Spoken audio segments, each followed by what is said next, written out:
अब एत्य धत युक्सु तक हम लोग पढ़ लिए थे। अब पढ़ना है हम लोग को उपसर्गा क्रिया योगे।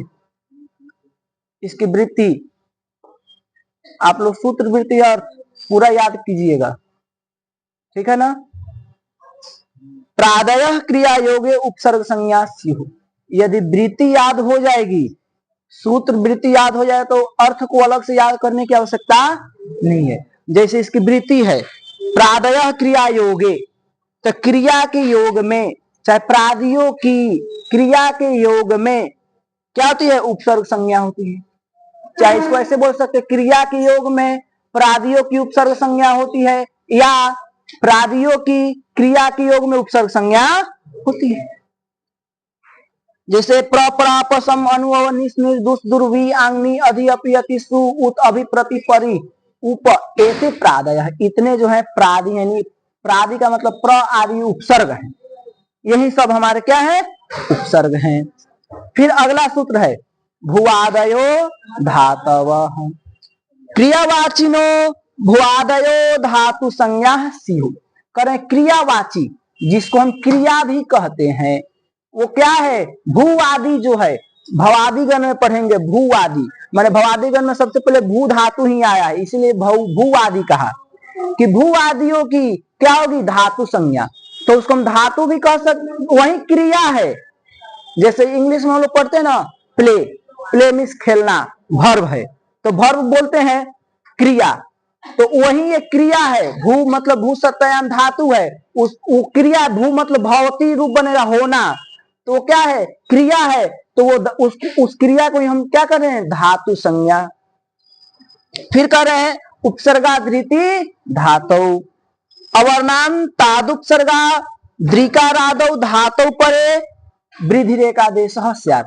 अवर्णांत उपसर्ग से ऋकारादि धातु, ऋकारादि का मतलब अवर्णांत उपसर्ग, उपसर्ग में भी कैसा उपसर्ग, अवर्णांत, यानी जिस उपसर्ग के अंत में अ हो, अवर्ण हो। अवर्ण से केवल अ का ही बोध नहीं होगा, 18 प्रकार के अवर्ण का बोध होगा, ठीक है ना। अब ध्यान दीजिए, तो कह रहे हैं कि अवर्णांत उपसर्ग से यदि ऋकारादि धातु, मैं धातु तो हो लेकिन वैसी धातु जिसके आदि में शुरू में क्या हो, ऋकार हो, तो वहां पर पूर्व पर के स्थान पर वृद्धि रूप एक आदेश होता है। फिर अगला सूत्र एंगे पर रूपम आदुपसर्गा देंगादौ।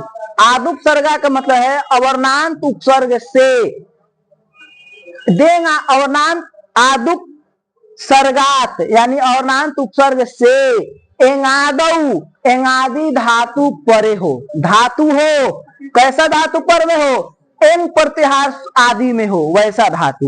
एंगादि धातु परे रहते क्या होगा, पूर्व पर के स्थान पर पर रूप, अब पर रूप पूर्व रूप संधि आएगा, उसको हम लोग समझेंगे। पंचसंधि प्रकरण, हम इस पूरे अच संधि, हल संधि, विसर्ग संधि को मिलाकर के बोलते हैं पंचसंधि, पंचसंधि प्रकरण। तो पंचसंधि प्रकरण में कौन कौन आता है, अच संधि, हल संधि, विसर्ग संधि, तीन तो ये हो गए, और चौथा संधि कहते हैं पर रूप पूर्व रूप। अब पांचवा संधि होता है प्रकृति भाव का। किसका होता है, प्रकृति भाव, वो सब अच संधि के अंतर्गत ही हम लोग पढ़ेंगे। तो अब इस आज पढ़ेंगे पर रूप के बारे में भी हम लोग पढ़ेंगे। तो देखिए, तो पर रूप एक आदेश होता है। अगला सूत्र है अचोन्त्यादिति। अचो के मध्य में जो अंत्य अच, अचो के मध्य में जो अंतिम अच हो, जो अंत्य अच वह है आदि में जिसके, वह जिसके आदि में हो वो पूरा समुदाय संज्ञक होगा। अब इसका अभी समझ में नहीं आएगा, जब प्रयोग बताऊंगा तब समझ में आएगा। इसी में एक वार्तिक भी है, सकंध्वादिषु पर रूपम वाच्यम। कहें कि सकंध्वादि गण में पठित जो टी संज्ञक है वह पूर्व पर के स्थान पर रूप एक आदेश ही होगा। प्रयोग में इसको समझेंगे कैसे होगा। और इससे प्रयोग है प्राच्छति। क्या है, प्राच्छति। देखिए,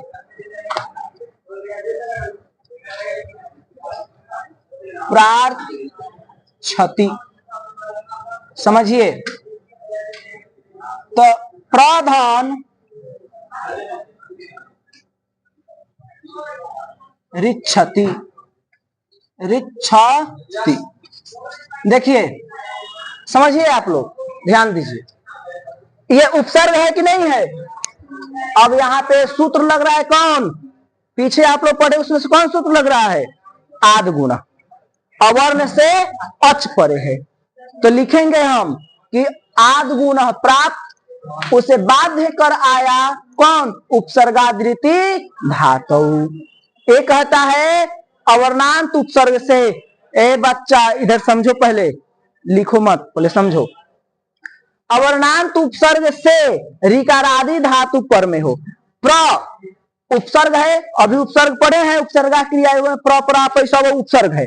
तो इसमें भी अवर्णांत उपसर्ग हो, तो प्र में प्र आ रहा है ना, तो ये अवर्णांत उपसर्ग हो गया। और अवर्णांत उपसर्ग से ऋकारादि धातु पर में हो। रिक्षति जो है धातु है, रिक्ष धातु है, और उसके शुरू में क्या है, ऋकार है। तो ऋकारादि धातु पर में है, तो कह रहे हैं कि ऋकारादि धातु पर में हो तो पूर्व, पूर्व में क्या है अ, पर में क्या है री। पूर्व पर के स्थान पर वृद्धि रूप एक आदेश होता है। तो वृद्धि वाला कौन है, आ है, ऐ है, औ है। तो इसमें से कौन आएगा, इसमें से अ का कंठ, री का मूर्धा, कंठ मूर्धा। तो कंठ मूर्धा वाला तो कोई है नहीं, कंठ वाला आ है, तो आ आएगा। तो इसके स्थान पर अब उड़न रपर सहायता करेगा कि रीत इस प्रकार का होता है, उसके स्थान पर होने वाला और जो है रपर होकर प्रवृत्त होगा। तो री रहेगा तो र, री रहेगा तो ल। पीछे पढ़ा चुके हैं कितना बार। तो यहाँ पे री है तो क्या हो जाएगा र, आर। अब देखिए प्र का तो अ इधर आ गया, तो अ री के तो ई हलंत हो जाएगा। प्र आर च छ ती। अब इसको मिला दीजिए, प्र जब आ में मिलेगा तो ये हो जाएगा प्रा, और र जो है ना ये रेफ पर चला जाएगा, और अगला जो अच वर्ण है उस पे, तो अगला अच कौन है, छ में अ, इस पर चला जाएगा। तो छ इस पर चला गया, ठीक, प्राच्छति। उपसर्गादृति धातु, ये सूत्र लग गया, और उड़न रपर भी सहायता किया इसमें, तो बन गया हमारा प्राच्छति। कोई दिक्कत है। अब आगे समझिए, प्रेजते उपोसति, प्रेजते उपोसति, प्रेजते प्रधान एजते। समझिए यहां पर आपका कौन सूत्र लग रहा है, पीछे पढ़े हुए हैं तो आद गुना और वृद्धि रेची, क्योंकि आद गुना अवर्ण से अच पर में है और वृद्धि रेची कहेगा कि अवर्ण से एच पर में, तो दोनों लग रहा है। तो आद गुना को बाध्य करके आएगा कौन, वृद्धि रेची, अब वृद्धि रेची को भी बाध्य करके आएगा ये एंगी पर रूपम। ये कहता है कि अवर्णांत उपसर्ग से। तो देखिए यहाँ जो प्र है, प्र में जो अ है अवर्ण है कि नहीं, अवर्णांत है कि नहीं, उपसर्ग भी है, तो अवर्णांत उपसर्ग है। तो अवर्णांत उपसर्ग से एंगादि धातु पर में हो, एन प्रत्याहार वाला ए ओ धातु पर शुरू में हो, तो ए है कि नहीं शुरू में, तो इसलिए ये क्या हो जाएगा, अवर्णांत एंगादि धातु पर में है। तो कहता है, इसको अच्छा से समझ लेंगे एक बार, पूर्व और पर, पूर्व पर के स्थान पर रूप हो जाएगा। पर रूप को अच्छा समझिए, पूर्व अपर, इन दोनों के जगह पर अ, एक जगह पर रूप। पर रूप का मतलब पूर्व ये है, पर ये है, तो इन दोनों के पर वाला हो जाएगा, यानी इन दोनों पे ए ही हो जाएगा। तो इन दोनों के पर रूप का मतलब ए हो गया, पर वाला ए आ गया। समझ गए। अब देखिए यहाँ पर, अब ये हलंत हो जाएगा, प्र ए ज ते, मिला दीजिए, प्र जब ए में मिलेगा तो प्रे ज ते, यहां पर कौन सूत्र लगा, एंगी पर रूप, वो सब अपना लिख लीजिएगा कि याद गुण प्राप्त, ठीक है ना।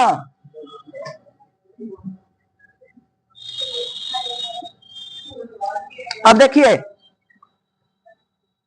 इसी प्रेजते इसी प्रकार से उपोसती भी बनेगा, उपोसती, उपधान ओसती। ध्यान दीजिए यहां जो उप भी है, उप प में अ है कि नहीं है, तो अवर्णांत उपसर्ग भी है। तो अवर्णांत उपसर्ग से एंगादि धातु, एंगादि का मतलब ए ओ है कि नहीं है, तो इसलिए पूर्व पर के स्थान पर, पूर्व में अ पर में ओ, पूर्व पर के स्थान पर पर रूप, पर वाला कौन हो जाएगा, ओ। तो उप ओ सती, उपोसती, यहां पर भी सूत्र लगेगा एंगी पर रूपम, अधीनम परेण संयोज्यम।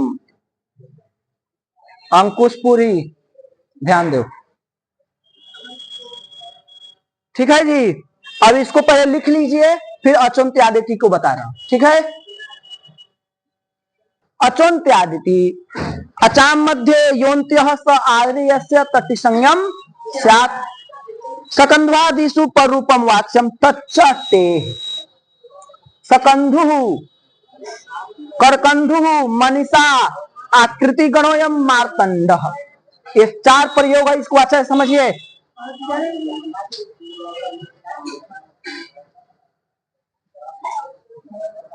ध्यान दीजिए, सकंधु, करकंधु, मनीषा और मार्तंड, ये 4-5 प्रयोग हैं।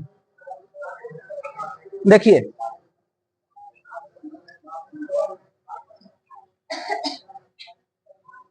सकंधु, करकंधु,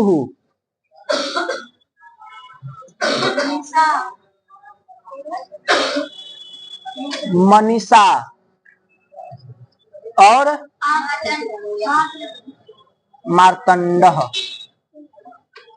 देखिए समझो, अब यहां पे सकंधु, सकधन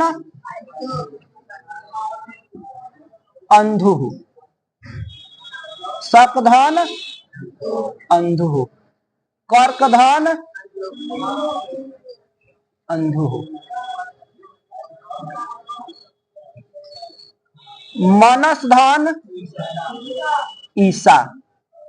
जानते हैं इसको सबको एक बार में क्यों लिखा हूं, ताकि इसमें आपको समझ में नहीं आएगा, इसमें समझाएंगे, इसलिए इसको भी लिखा हूं और इसे भी लिखा हूं। मनस इसका होगा, इसका बाद में बताएंगे, ठीक है ना। अब यहां पे समझिए, ध्यान दीजिएगा, सकधन अंधु। अब यहाँ पे कौन सूत्र लग रहा है, आप लोग पीछे पढ़े हैं तो यहाँ पे आदगुना लग रहा है, क्योंकि अवर्ण से अच पर में है। और अभी इसी के 2 सूत्र के बाद आएगा अकः सवर्ण दीर्घ, तो अकः सवर्ण दीर्घ भी लग रहा है और आदगुना भी लग रहा है, तो इन दोनों को बाध्य करके आएगा कौन, अचोन्त्यादिति। अब समझिएगा ध्यान से, कह रहे हैं अचो के मध्य में जो अंत्य अच, यहां पर देखिए शक में स अ क अ, अचो के मध्य अंत्य अच कौन है, अ, अंधु।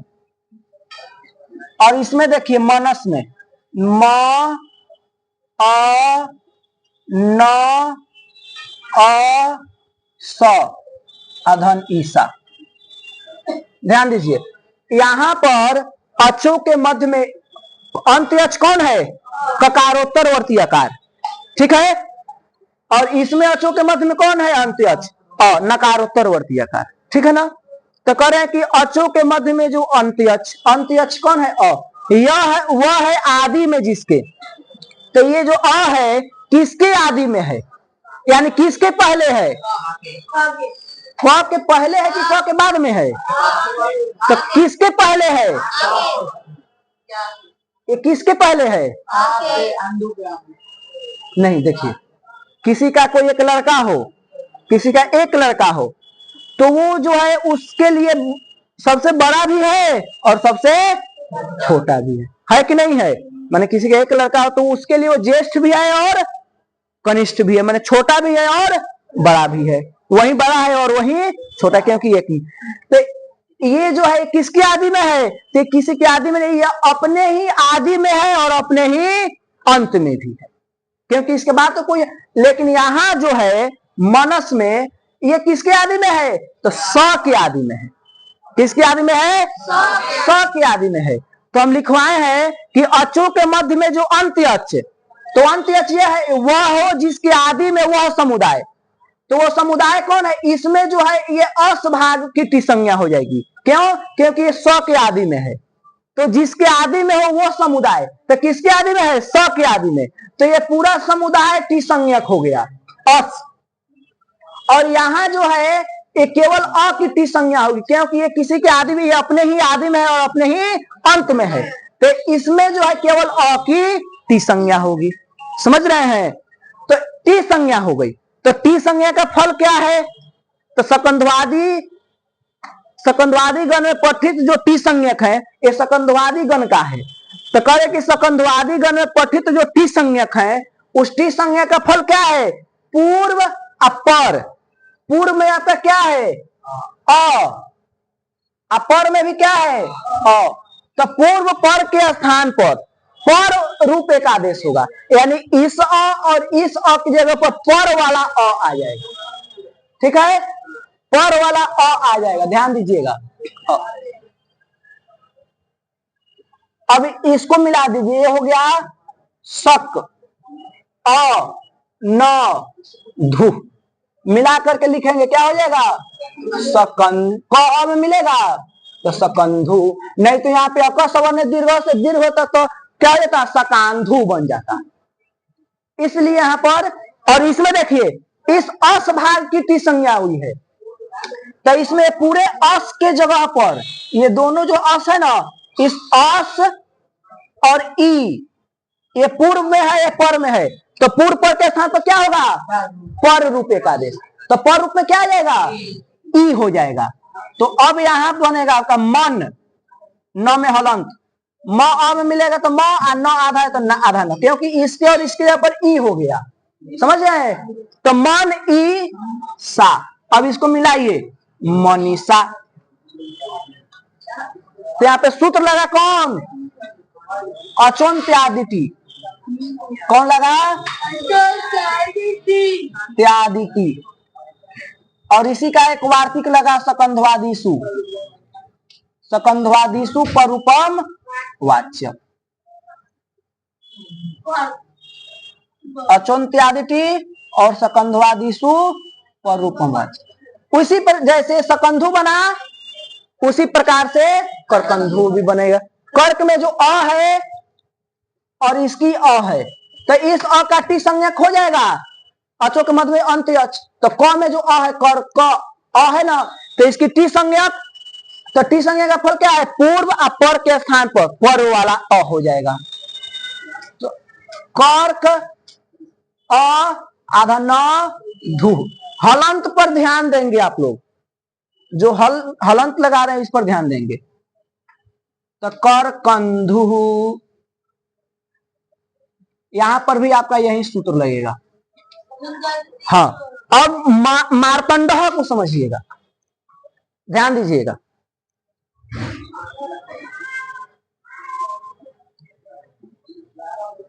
एक तो इसको सरल तरीका से बनाएंगे, सरल तरीका। तो सरल तरीका ये होगा, मार्त धन अंडह, अंडह, मार्त धन अंडह।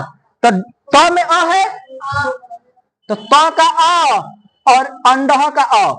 तो त का जो अ है इसकी टी संज्ञक हो जाएगी अचोन्त्यादिति से। अचो के मध्य में जो अंत्य अच, इसकी टी संज्ञा। तो टी संज्ञा का फल क्या है? पूर्व पर के साथ पर वाला अ। तो ये हो गया मार्त अ न डह, मिला देंगे मार्तंडह, हो जाएगा कि नहीं होगा? तो अ में मिल जाएगा। तो यहां पर भी यही लगेगा, अचोन्त्यादिति और सकंधवादिशु परूपम। तो ये तो सरल तरीका हो गया। इसका एक बृहद तरीका होता है, मतलब मूलतः ये तो हम शॉर्टकट में बना दिए, लेकिन मूलतः ये बनेगा कैसे जानते हैं? मृत धन अंड। अभी नहीं, बैठो। मृत धन अंड, अंड, मृत धन अंड। अब ध्यान दो, जब मृत धन अंड होगा तो यहां पर भी हमारा क्या होगा? इस आ और इस अ के जगह पर, समझिए ध्यान से, गोविंद समझो इसे। त का अ और ये इस त की जो अ है, इसकी अचुंत आदि टी से टी संज्ञक हो गया इसके अ का। तो टी संज्ञा का फल क्या है? पूर्व पर के स्थान पर पर रूप, तो पर रूप हो जाएगा। तो मृत अ न ड, मृतंड। अब जब मृतंड रूप बन गया तो इसी विग्रह में एक देखिए, आप लोग के पुस्तक के नीचे कह रहे हैं कि एक दिए है। कौन बुला रहा है? जाओ देखिए, अब यहीं पर एक सूत्र आ जाएगा, तदित्ते स्वचा मादे। कौन सूत्र आ जाएगा? तदित्ते स्वचा मादे। पहले तो ध्यान दो, इधर बीच में डिस्टर्ब करने के लिए आते हो। जब मृतंड बना तब यहां पर एक सूत्र है नीचे आपका, देखिएगा सबसे नीचे, तत आगत। इस तत आगत के द्वारा, इस सूत्र के द्वारा और प्रत्यय करेंगे। कौन प्रत्यय करेंगे? और प्रत्यय। समझिए, तो मृतंड, अब यहां पर समझिए, जब मृतंड बना तब यहां पे और प्रत्यय करें, तत आगत सूत्र से, तत आगत और किए, और में ऋकार किया, अनुबंध लोप कर देंगे, ठीक है ना? हलंत्यम से अ बचेगा। और जब अ बच गया तब यहां पर जो है तदित्ते स्वचा मादे एक सूत्र है। कौन सूत्र है? तदित्ते स्वचा मादे। उसी से आदि जो अच है इसकी वृद्धि हो जाएगी। आदि अच की क्या हो जाएगी? वृद्धि। तो देखिए, जब री की वृद्धि करेंगे, री को यदि गुण करेंगे तो अर होगा, और जब वृद्धि करेंगे तो आर होगा। क्या होगा? आर। तो री का जब गुण वृद्धि करें तो मार हो जाएगा, री का मार, तंड अ। यहां सूत्र तदित्ते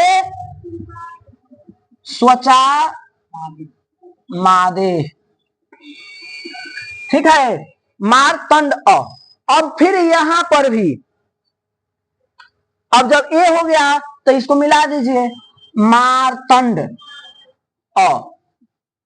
अब यहां पर यची भम से भ संज्ञा, ये सब आगे का विषय है, अभी आपको समझ में नहीं आएगा, लेकिन लिख लीजिए, बाद में जब आगे जाएंगे, आगे पढ़ लेंगे तो फिर इसको समझ सकते हैं। तो मारतंड अ, यची भम से भ संज्ञा और यस्येति च से इसके अ का लोप कर देंगे, तो ये हो जाएगा मारतंड हलंत अ। यची भम और यस्येति च, यस्येति च। अब इसको मिला देंगे तो हो जाएगा मारतंड। अब जब मारतंड हो जाएगा तो इसी से जब हम सु इत्यादि ले आएंगे, जो राम शब्द बनाते हैं सुबंत में, तो जैसे राम धन सु ले आएंगे तो विसर्ग इत्यादि करेंगे तो राम बनता है। उसी प्रकार से यहाँ पर भी सु इत्यादि ले आएंगे तो मारतंड बनेगा। मारतंड आसु, सु में उकार की उपदेश जनुनासिक से संज्ञा हो जाएगा। मारतंड अस का क्या कर दें? रुत विसर्ग, खर बसाने विसर्जनीय से रुत, ससजु से रू, और खर बसाने विसर्जनीय से विसर्ग, तो हो जाएगा मारतंड। समझ गए? लेकिन मूलतः आप लोग के अभी सरल तरीका के लिए नहीं तो बृहद तरीका से बनाना है तो ऐसे, लेकिन उतार लीजिए इसे भी आप लोग, ठीक है ना। पहले इसको फिर इसको तब इसको, ठीक है। आज के लिए इतना ही, कल जो है आगे का हम लोग पढ़ेंगे।